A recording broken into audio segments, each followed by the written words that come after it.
Mesdames et messieurs, grand jour, nous commençons les aventures de Tintin, le Lotus Bleu, nouvel album après les cigares du pharaon. Alors, la couverture, vous le voyez, un dragon noir et Tintin dans une ambiance asiatique. Il est visiblement, j'imagine, en Chine. D'accord. Le Lotus Bleu. Allez, c'est parti. On va commencer. Les aventures de Tintin. Le Lotus Bleu. Casterman. Alors, le Lotus Bleu. On a des signes chinois là, mais je ne sais pas ce qu'ils veulent dire. J'imagine que ça veut dire le Lotus Bleu. Vous avez, si jamais, la définition du lotus ici. Une plante avec une grande fleur qui pousse dans l'eau. Donc, on est parti. Et première vignette. Une grande vignette avec du texte. Enfin, une grande vignette, ça va. Des nouvelles de Tintin. On se souvient de la lutte sans merci que le jeune reporter Tintin avait engagée contre une puissante bande internationale de trafiquants de stupéfiants. Nos lecteurs n'ont certes pas oublié que le jeune globetrotter avait réussi, après de multiples aventures, à faire mettre sous les verrous les principaux affiliés de la bande, à l'exception de leur chef, qui, à la suite d'une chute dans un précipice, avait trouvé la mort.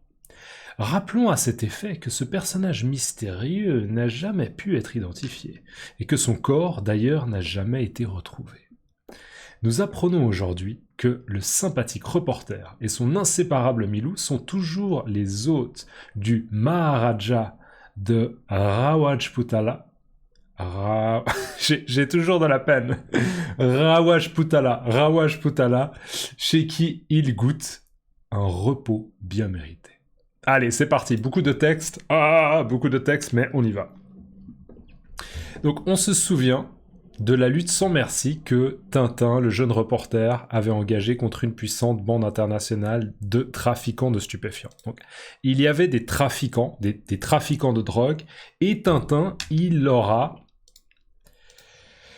avait engagé une lutte sans merci. C'est quoi une lutte sans merci? Ça veut dire que c'est un combat et on ne s'arrête pas. On a de la détermination. Une lutte sans merci. Une lutte sans pause. On est à 300%, d'accord? On n'abandonne pas, on continue, on a de la détermination.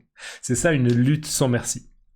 Et il avait engagé, ça veut dire qu'il avait commencé. Il avait commencé une lutte sans merci. Et il avait continué, d'accord? Il s'était battu contre les gangsters. Et c'était une bande internationale de plusieurs pays. Voilà. En gros, pour le premier paragraphe. Nos lecteurs n'ont certes pas oublié, alors bien sûr, nos lecteurs, les lecteurs du journal, je pense, ça c'est un journal, j'imagine que c'est un journal. Nos lecteurs, les lecteurs du journal, ils n'ont bien sûr, d'accord, certes, ça veut dire bien sûr, bien évidemment, c'est une évidence. Ils n'ont pas oublié que le jeune globetrotter c'est Tintin, il avait réussi, c'était un succès, il avait réussi après de multiples aventures, d'accord? Il y avait eu beaucoup de choses. C'était pas direct, c'était pas facile, ça a pris beaucoup de temps et beaucoup d'énergie.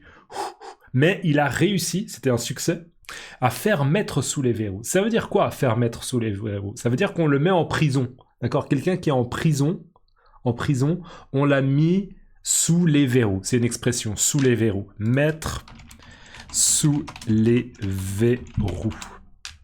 D'accord? Après de multiples aventures, à faire mettre sous les verrous les principaux affiliés de la bande. Donc, il y a la bande de trafiquants de drogue, d'accord? Des gangsters.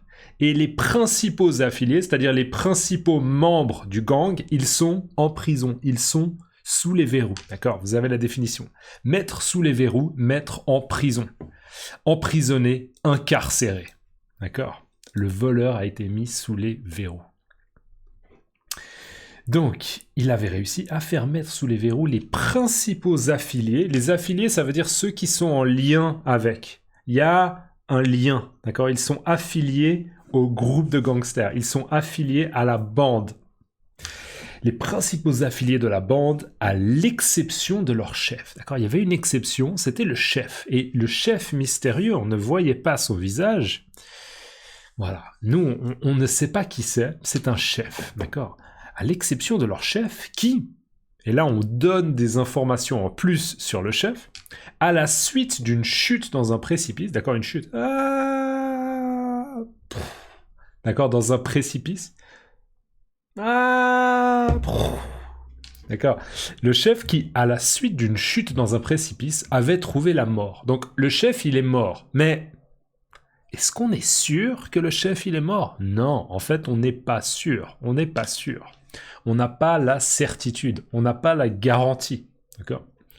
Rappelons à cet effet, d'accord? Rappelons à cet effet, c'est simplement, on veut parler de ça, mais on veut préciser quelque chose. Rappelons à cet effet que ce personnage, donc c'est qui ce personnage? C'est le chef, d'accord? Rappelons que le chef, mystérieux, le mystérieux chef, n'a jamais pu être identifié, d'accord? On ne sait pas, ah oui, c'est lui.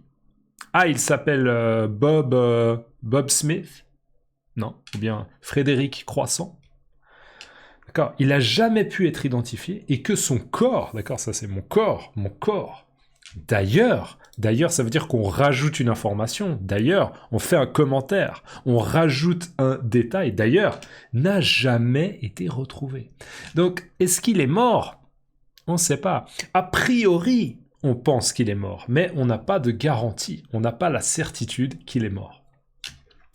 Nous apprenons aujourd'hui que le sympathique reporter, bien sûr, donc on apprend que Tintin, on a l'information que Tintin et Milou, son chien, son inséparable Milou, ils sont toujours ensemble, ils sont inséparables. Car on ne peut pas les séparer, ils sont toujours ensemble, ils sont inséparables. Reporter et son inséparable Milou sont toujours les hôtes. Les hôtes, ça veut dire qu'ils sont invités chez quelqu'un. D'accord? Ils sont les hôtes, ils sont les invités du Maharaja de Rajputala. Chez qui? Donc ça veut dire chez qui? Ça veut dire qu'ils sont chez le Maharaja. Et ils goûtent un repos bien mérité. Ils goûtent un repos bien mérité, ça veut dire que ils dégustent, c'est comme une dégustation, c'est un plaisir, c'est quelque chose d'agréable, d'accord? Ils goûtent un repos bien mérité. Un repos, c'est quand on se repose. On se repose, tranquille, ok? On se détend, on se repose. Et c'est bien mérité, ça veut dire que on a travaillé dur, donc en compensation, on peut se reposer. Et donc là, après avoir expliqué tout ce texte, je mérite un peu d'eau. Santé. Des nouvelles de Tintin. On se souvient de la lutte sans merci que le jeune reporter Tintin avait engagée contre une puissante bande internationale de trafiquants de stupéfiants. Nos lecteurs n'ont certes pas oublié que le jeune globe-trotter avait réussi, après de multiples aventures, à faire mettre sous les verrous les principaux affiliés de la bande, à l'exception de leur chef qui, à la suite d'une chute dans un précipice, avait trouvé la mort. Rappelons à cet effet que ce personnage mystérieux n'a jamais pu être identifié, et que son corps, d'ailleurs, n'a jamais été retrouvé. Nous apprenons aujourd'hui que le sympathique reporter et son inséparable Milou sont toujours les hôtes du Maharaja de Rajputala, chez qui ils goûtent un repos bien mérité. Allez, on avance, et là vous pouvez voir, on a le palais du Maharaja. Waouh, c'est la classe quand même.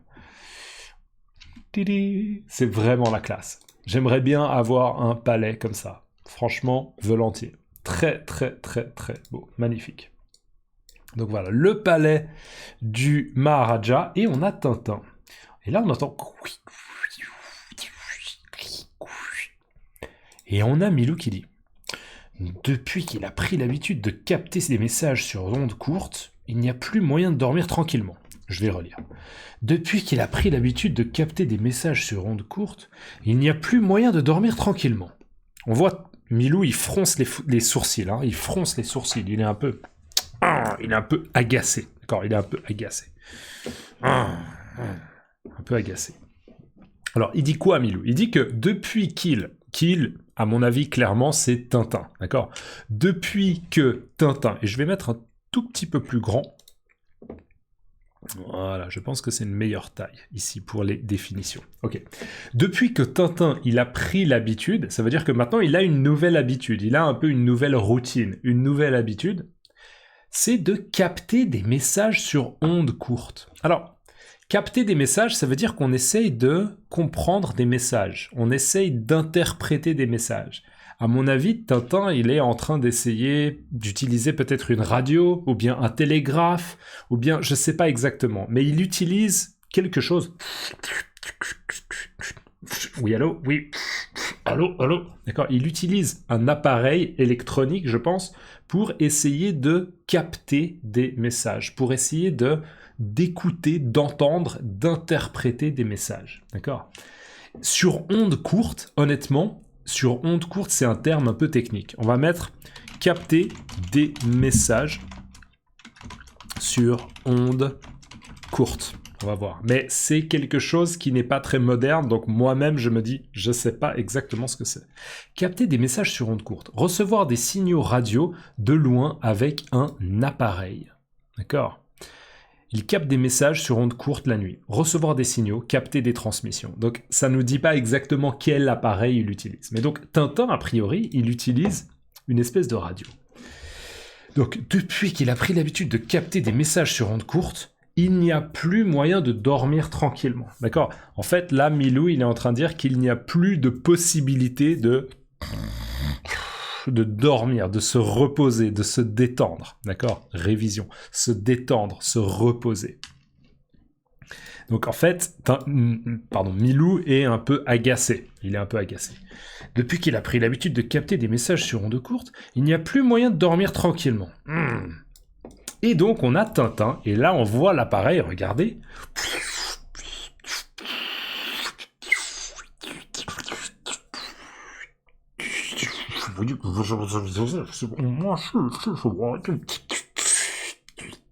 D'accord. Tintin est en train de manipuler un appareil, visiblement une radio, pour essayer de capter des messages. D'accord ? Il essaie de capter des messages. C'est un peu difficile, on entend des bruits bizarres. Hein. On entend des bruits bizarres, mais on voit qu'il porte des écouteurs. Il a des écouteurs, là, il porte un casque, et il essaye de peut-être changer la fréquence. D'accord ? Il a probablement une petite roulette comme ça, qu'il tourne pour changer la fréquence et essayer de comprendre des messages. Voilà. Et Tintin s'exprime. Première réplique de Tintin dans l'album. « Ah, le revoilà enfin, ce poste que je cherche à identifier depuis plusieurs jours. Ah, le revoilà enfin, ce poste que je cherche à identifier depuis plusieurs jours. » Donc, Tintin, en fait, là, il cherchait quelque chose, il cherchait un poste. À mon avis, simplement, ce qu'il veut dire, c'est un poste de radio. Donc ça, c'est un poste de radio, et Tintin, il essaye de trouver le poste de quelqu'un d'autre qui a une radio et qui essaye d'envoyer des messages par radio. Tintin, il essaye de comprendre peut-être les messages de cette personne. Donc il dit « Ah, le revoilà ! Ah, il est ici, je l'ai trouvé. Ah, le revoilà, enfin, ce poste que je cherche à identifier depuis plusieurs jours. » Donc ça fait plusieurs jours, hein, peut-être 1, 2, 3, 4 jours que Tintin, il essaye de retrouver ce poste qui, visiblement, on peut s'imaginer, est en train d'envoyer des messages. D'accord ? Des messages. Ah, le revoilà, enfin, ce poste que je cherche à identifier depuis plusieurs jours. Et là, en fait, regardez, on voit du morse. D'accord ? Ce serait un peu... Ça, ce serait...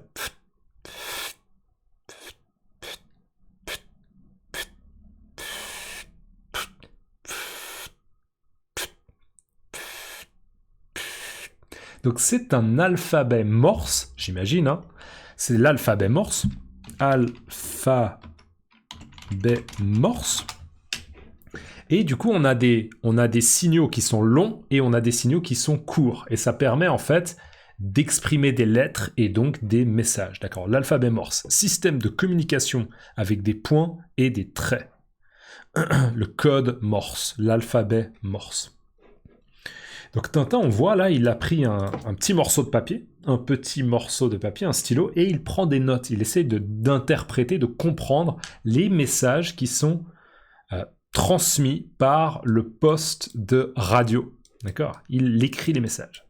Et là, on voit, il a écrit sur son morceau de papier, ou on pourrait dire sa feuille de papier. Là, vous voyez, ça avait l'air d'être un petit morceau de papier, mais en fait, c'est plutôt une feuille de papier. D'accord ? C'est plutôt une feuille de format, j'imagine, de format A4. D'accord ? Le format A4. J'imagine que c'est une feuille de papier, une feuille blanche de format A4. Et donc on voit son stylo sur le bureau, il a pris des notes, Tintin, et il dit « Qu'est-ce que tout cela peut bien signifier ?» D'accord ? Il a pris des notes de mots et il ne comprend pas le message. Le message, c'est pas « Hey, bois un peu d'eau », d'accord ? Non, le message, c'est pas un message clair, visiblement. Il y a quelque chose de mystérieux, peut-être qu'il y a un code, il y a quelque chose de particulier. Il dit, qu'est-ce que tout cela peut bien signifier ? Alors, je pense qu'on va voir les notes que Tintin a prises. Qu'est-ce que tout cela peut bien signifier ? D'accord ? Signifier, c'est un synonyme de vouloir dire. Qu'est-ce que ça veut dire ? C'est quoi le message ? Qu'est-ce qu'il signifie ? Qu'est-ce que tout cela peut bien signifier ? Et donc là, voici les notes que Tintin a prises.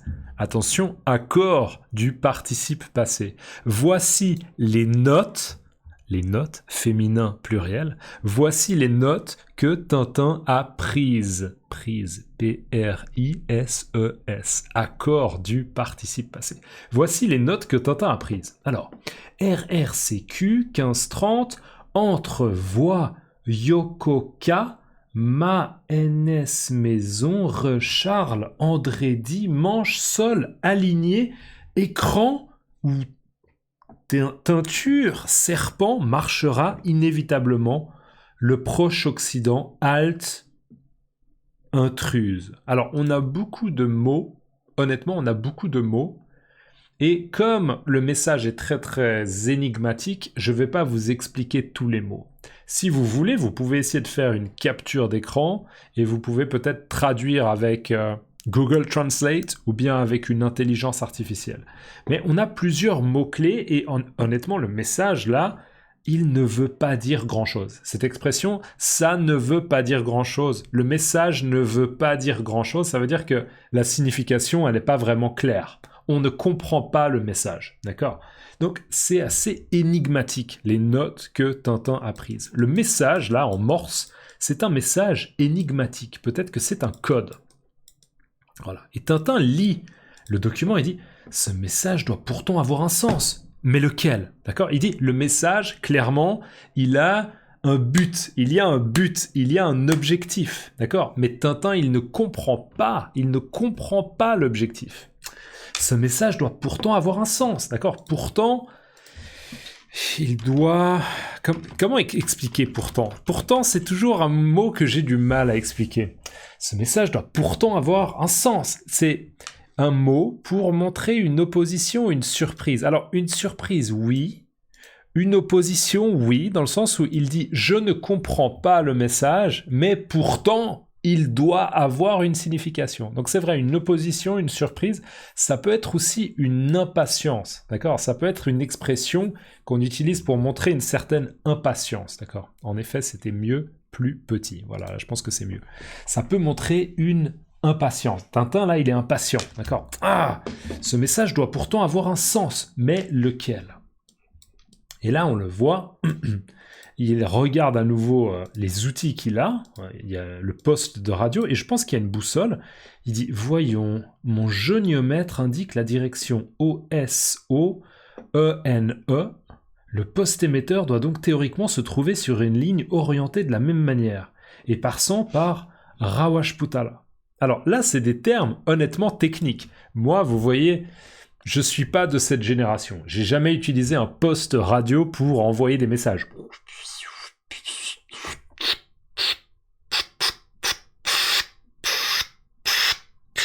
Non, j'ai jamais vraiment utilisé le morse concrètement. Donc, je ne sais pas vraiment de quoi Tintin parle. Mais on va regarder déjà, c'est quoi un joniomètre ? Joniomètre. Alors, comme on a le mètre, à mon avis, c'est quelque chose... c'est quelque chose qui mesure quelque chose, d'accord ? Un joniomètre. Joniomètre. Il va me corriger, hein. Malgré la faute, il va me corriger. Un joniomètre, instrument pour mesurer des angles. Ouais, c'est un peu bizarre, parce que là, moi, je vois honnêtement une boussole. Pour moi, ça, c'est une boussole. Ça a l'air d'être une boussole, hein. Une boussole, en français, ça sert à... trouver le nord, le sud, l'est, l'ouest, d'accord ? La boussole, elle nous donne le nord. Une boussole, un instrument pour trouver le nord et s'orienter. C'est ça, une boussole. Je sais pas. Je sais pas exactement. Mais le goniomètre, selon la définition que j'ai là, c'est un instrument pour mesurer des angles. Alors, techniquement, je ne sais pas comment vous expliquer, mais Tintin, avec la connaissance qu'il a, les informations qu'il a, il dit, alors, peut-être qu'il regarde sa boussole, peut-être qu'il a un autre appareil, peut-être que ça, c'est son goniomètre, je ne sais pas. Si vous savez, dites-le dans les commentaires si vous avez des connaissances. Mais il dit, mon goniomètre indique la direction. Alors, je pense qu'il veut dire, ça doit être donc sud, ça doit être nord, est, ouest. Le haut, c'est ouest, d'accord? Nord, alors je le fais pour moi. Nord, est, sud, ouest, d'accord? Donc, haut, c'est ouest. Donc, ouest, sud, ouest, est, nord, est. Et donc là, en fait, il montre une certaine direction, une direction peut-être qui est l'origine, en tout cas, ou le trajet que fait la fréquence radio, j'imagine. Et il dit le poste émetteur. Alors émetteur, ça veut dire quoi? Quand on est l'émetteur, ça veut dire que c'est nous qui sommes à la source de quelque chose. Si moi je vous envoie un email à vous, l'émetteur c'est moi parce que j'envoie le message. Vous, d'une certaine manière, vous êtes le récepteur, d'accord? Émetteur, récepteur. Donc le poste émetteur, c'est-à-dire celui qu'il cherche, hein. Ah, le revoilà, enfin ce poste. C'est ça, le poste émetteur qu'il cherchait. Parce qu'il a déjà entendu des trucs. Il a déjà vu des messages de ce poste. Donc le poste émetteur, il doit donc théoriquement, selon les calculs de Tintin, selon les calculs en utilisant son outil ou ses outils, théoriquement, d'accord, théoriquement c'est un adverbe qu'on utilise quand on fait une supposition, d'accord, une hypothèse, il doit donc théoriquement se trouver sur une ligne orientée de la même manière et passant par Rajputana. Alors, c'est difficile à comprendre, mais j'imagine que Tintin essaie de comprendre, de mieux comprendre où est le poste émetteur. Voilà, je ne vais pas m'avancer plus. Cette expression, je ne vais pas m'avancer plus, elle est bien. Je ne vais pas m'avancer plus. Ça veut dire quoi, je ne vais pas m'avancer plus? Ça veut dire je ne vais pas prendre un risque d'expliquer plus alors qu'en fait c'est faux. D'accord? Je veux pas vous dire des bêtises. Je veux pas vous dire des choses qui sont fausses. L'explication n'a pas de sens. D'accord? Non. Donc voilà, je ne vais pas m'avancer plus. Ça c'est une bonne expression si jamais. Si vous aimez bien cette expression, vous pouvez la mettre maintenant dans les commentaires. Je ne vais pas m'avancer plus. Je ne vais pas m'avancer plus. Je ne veux pas dire plus pour éviter une erreur. D'accord? Je préfère ne pas dire plus. Je ne veux pas prendre de risques. Voyons, mon goniomètre indique la direction ouest, sud-ouest, est, nord-est. Le poste émetteur doit donc théoriquement se trouver sur une ligne orientée de la même manière, et passant par Rajputana. Et là, on a visiblement un des servants, d'accord? Un servant du Maharaja, qui vient dire à Tintin, il vient lui dire quelque chose. Il vient dire quelque chose à Tintin. Donc un servant, c'est une personne qui aide ou qui sert quelqu'un, d'accord? Un assistant, on peut dire un aide. Ouais, un aide, ça se dit où? Une aide ou un aide, ça dépend le contexte. Mais là, plutôt un servant, d'accord? Son servant qui dit « Sahib Tintin, le Maharaja désirerait vous voir. » C'est bien, j'arrive. Donc là, on voit le servant qui est très très respectueux avec Tintin. Ce servant, on voit une barbe noire et il porte un turban. On se souvient, ça c'est ce qu'on appelle un turban jaune. Et il se penche un petit peu, il s'incline, d'accord, il s'incline. Se prosterner, peut-être pas. Se prosterner, c'est un petit peu plus intense. C'est vraiment à l'époque du Moyen-Âge devant un roi. Je me prosterne, d'accord? Se prosterner, se mettre à genoux ou se pencher très bas pour montrer du respect, d'accord? Là, c'est plus il s'incline. Il se penche en avant, il s'incline. Ouais, s'incliner, respect. On va voir les synonymes, parce qu'il y a probablement des synonymes. On peut voir qu'il s'incline, il se penche en avant, il s'incline pour montrer son respect à Tintin. Baisser la tête ou le corps pour montrer le respect. Se prosterner, là, non. Pour moi, il ne se prosterne pas. C'est pas aussi exagéré. Mais voilà, il s'incline, il se penche comme ça, en avant, en direction de Tintin, pour lui montrer son respect. Sahib Tintin. Sahib Tintin, on comprend que c'est Monsieur Tintin. Hein. Le Maharaja désirerait vous voir. Et vous voyez, c'est pas il désire vous voir, c'est désirerait vous voir. C'est du conditionnel. Donc c'est encore plus poli. D'accord ? Il désirerait vous voir. Donc le prince veut vous voir, Tintin. Et Tintin dit « C'est bien, j'arrive ». Alors, petit commentaire sur cette phrase. « C'est bien, j'arrive ». C'est une phrase que je trouve un peu démodée. Moi, j'utiliserai jamais cette phrase. « C'est bien, j'arrive ». Je dirais « Très bien, j'arrive ». « Très bien, j'arrive ». « Ok, j'arrive, très bien, j'arrive ». « C'est bien, j'arrive », c'est un petit peu... Ça fait un petit peu ancien, je trouve, comme manière. Enfin, ancien. C'est juste, c'est pas trop contemporain. Ce que je veux dire par là, c'est que moi, je l'entends pas aujourd'hui, au moment où je fais cette vidéo, en 2026, par exemple. C'est bien, j'arrive. D'accord ? Donc Tintin qui a toujours ses notes dans la main, mais qui visiblement va prendre ses notes et les mettre de côté, et il va aller parler au Maharaja. Voilà, bien sûr, il est avec Milou, parce qu'on se souvient, ils sont toujours ensemble, ils sont inséparables. D'accord ? Ils sont inséparables. Super, mettez-moi, votre expression préférée d'aujourd'hui, peut-être s'incliner, ou bien vous pouvez mettre se prosterner si vous voulez, vous pouvez me mettre un servant, ou bien je ne vais pas m'avancer plus, une boussole, un joniomètre, si vous avez plus d'informations, n'hésitez pas à nous expliquer ce que c'est qu'un joniomètre, ou vous pouvez aussi me mettre pourtant, l'alphabet morse, ou capter des messages sur onde courte. Et je crois qu'il y en avait un. Voilà, encore une autre expression, mettre sous les verrous. Mettez-moi votre expression préférée dans les commentaires et dites-moi dans votre langue comment on dit cette expression. Ok ? On arrive à la fin de la page 1, vous le voyez, hein, on est à la fin de la page 1, et donc bien sûr on continuera dans une prochaine vidéo pour voir ce qui se passe et voilà, avoir la suite de l'album Tintin, le lotus bleu. Prenez soin de vous et on se voit dans le prochain épisode. N'oubliez pas aussi de liker la vidéo, ça ne peut que m'aider. Ciao, ciao.